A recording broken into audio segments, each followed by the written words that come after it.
Thrillers ഇഷ്ടപ്പെടുന്ന investigation thriller ഇഷ്ടപ്പെടുന്നവർക്ക് definitely ഈ സിനിമ ഒന്ന് തിയേറ്ററിൽ വന്ന് കാണണമെന്ന് തന്നെ പറയും. പ്രത്യേകിച്ച് ഇങ്ങനെ എടുത്തു പറയാനായിട്ടുള്ള ഒന്നുമില്ല. ഞാൻ ഇപ്പൊ കണ്ടുകൊണ്ടിരുന്നപ്പോഴും കണ്ടു കഴിഞ്ഞപ്പോഴും ഒരു ഫീലിംഗും ഉണ്ടായിട്ടില്ല. ഇതില് നമുക്കിങ്ങനെ എടുത്തു പറയാനായിട്ട് സ്റ്റോറിയോ അല്ലെങ്കിൽ പെർഫോമൻസോ അങ്ങനെയൊന്നുമില്ല. ഒരു ഫ്ലാറ്റ് പടം. പ്രത്യേകിച്ച് അങ്ങനെ തിയേറ്ററിൽ വർക്കാവും തോന്നുന്നില്ല. ഒരു കൂടിപ്പോയി കഴിഞ്ഞ് ഒരു ദിവസം വല്ലത് ഓടിയാലേ ഉള്ളൂ. റിയൽ ഇൻസിഡന്റ് ഇപ്പൊ എനിക്ക് തോന്നുന്നു, ഞാൻ പറഞ്ഞില്ലേ ഇതൊരു റിയൽ ഇൻസിഡന്റ്സിനെ ബേസ് ചെയ്തുള്ള സ്റ്റോറി. അത് ബേസ് ചെയ്ത് അത് അതേപോലെ അങ്ങ് എടുത്തു വെച്ചിട്ടുണ്ട്. അല്ലാതെ എക്സൈറ്റിംഗ് ആയിട്ട് ഒരു ഫാക്ടറോ അല്ലെങ്കിൽ ഒരു നമുക്കിങ്ങനെ സ്റ്റോറിയിൽ ഇങ്ങനെ എൻഗേജ് ആയി നിർത്തണോ അങ്ങനത്തെ ഒരു സംഭവം ഇല്ല. ഫുൾ ഒരു ഫ്ലാറ്റ് സാധനം.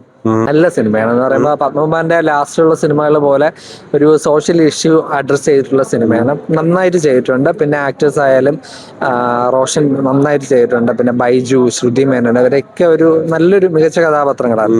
ഇത് ഫസ്റ്റ് ഹാഫ് ആദ്യ പകുതി വരെ ശരിക്കും ഒരു ഇൻവെസ്റ്റിഗേഷൻ ത്രില്ലറിന്റെ ആ ഒരു സീറ്റഡ് ത്രില്ലർ എന്ന രീതിയിലോട്ട് പോകും. സെക്കൻഡ് ഹാഫിൽ ആ ഒരു ഇൻവെസ്റ്റിഗേഷൻ പാർട്ട് പൂർത്തിയായിട്ട് പിന്നെ അത് വേറൊരു സോഷ്യൽ ഇഷ്യൂ അഡ്രസ് ചെയ്യുന്ന ഒരു ഇതിലോട്ട് പോകും. പക്ഷേ കാലിക പ്രസക്തിയുള്ള സംഭവമാണ്, നമ്മുടെ നാട്ടിൽ നടക്കുന്ന കാര്യമാണ്. പ്രത്യേകിച്ച് ഈ സിനിമ എന്നുള്ള കഥയെന്ന് പറയുന്ന ബേസ്ഡ് ഓൺ ട്രൂ ഇൻസിഡൻസ് അതിൽ കാണിക്കുന്നത്. സിനിമ തീരുമ്പോൾ കേരളത്തിൽ നടന്ന സംഭവം ആണ് അതിനെയാണ് സിനിമയായിട്ട് കാണിച്ചേക്കുന്നത്. പക്ഷേ ഓവറോൾ വളരെ നല്ലൊരു മൂവിയാണ്. നമുക്കൊരു ത്രില്ലേഴ്സ് ഇഷ്ടപ്പെടുന്ന ഇൻവെസ്റ്റിഗേഷൻ ത്രില്ലർ ഇഷ്ടപ്പെടുന്നവർക്ക് ഡെഫിനറ്റ്ലി ഈ സിനിമ ഒന്ന് തിയേറ്ററിൽ വന്ന് കാണണമെന്ന് തന്നെ പറയും.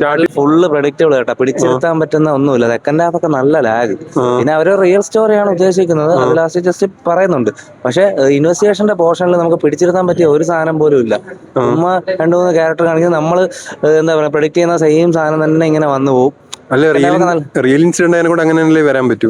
എന്നാലും അത് അങ്ങോട്ട് ഈ ഇൻവെസ്റ്റിഗേഷന്റെ പോർഷൻസ് ഇല്ലേ, ആ പോർഷനിലൊന്നും ഒരു ത്രില്ലിംഗും തരാത്തൊരു സാധനം. എന്ന് വെച്ചാൽ നമ്മള് പഴയ കണ്ടുമടുത്ത സാധനം പോലത്തെ സെറ്റപ്പ് തന്നെ, ഫുൾ കണ്ടുമടുത്ത പഴയ കഴിഞ്ഞ് പുതിയ കുപ്പി സെറ്റപ്പാണ്. എമോഷൻ കുഴപ്പമില്ല, സ്റ്റാർട്ട് ടു എൻഡ് ത്രില്ലറാണ്.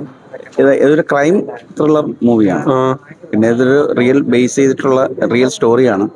അപ്പൊ അങ്ങനെ നോക്കുന്ന സമയത്ത് കുഴപ്പമില്ല.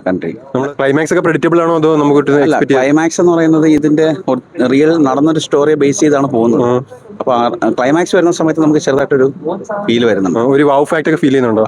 വൗ ഫാക്ടിനെക്കാട്ടി ഉപരി നമുക്ക് കുറച്ചും കൂടെ ഒരു വിഷമം ഉള്ളിൽ വരുന്ന രീതി ചെയ്തിട്ടുണ്ട്. ത്രില്ലർ ആയിരുന്നു. സെക്കൻഡ് ഹാഫ് അതിലുള്ള ട്വിസ്റ്റുകള്, ക്ലൈമാക്സ് ഒക്കെ ഞെട്ടിച്ചോ? ക്ലൈമാക്സ് അല്ല, അതിനു മുന്നേ കുറെ ഫാക്റ്റുകൾ പറയുന്നുണ്ട്.